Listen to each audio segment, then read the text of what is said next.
महापालिका निवडणुकीमध्ये भाजपला स्पष्ट बहुमत मिळालं आहे। त्यानंतरही महापौर पदावरून भाजपमध्ये रस्सीखेच सुरू आहे। आमदार देवेंद्र कोठे यांनी समर्थकांना महापौर पदाच्या खुर्चीत बसवण्यासाठी हालचाली सुरू केल्या आहेत। तर दुसरीकडे आमदार सुभाष देशमुख आणि विजय देशमुख यांनी कोठेंविरोधात दंड थोपटत आपल्या समर्थकांची वर्दी लावण्यासाठी त्यांनी प्रयत्न सुरू केलेत।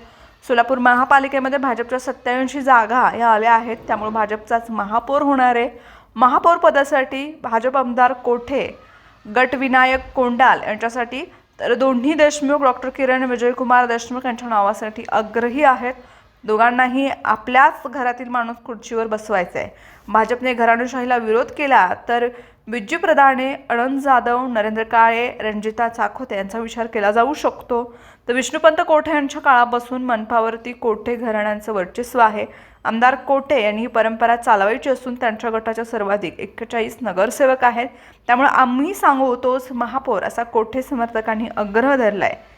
उमेदवार निवडीत डावलल्यामुळे नाराज देशमुख या दोन्ही आमदारांनी सर्व नगरसेवकांचं मत घेऊनच उमेदवार निवडा अशी भूमिका देशमुख गटाने घेतली आहे।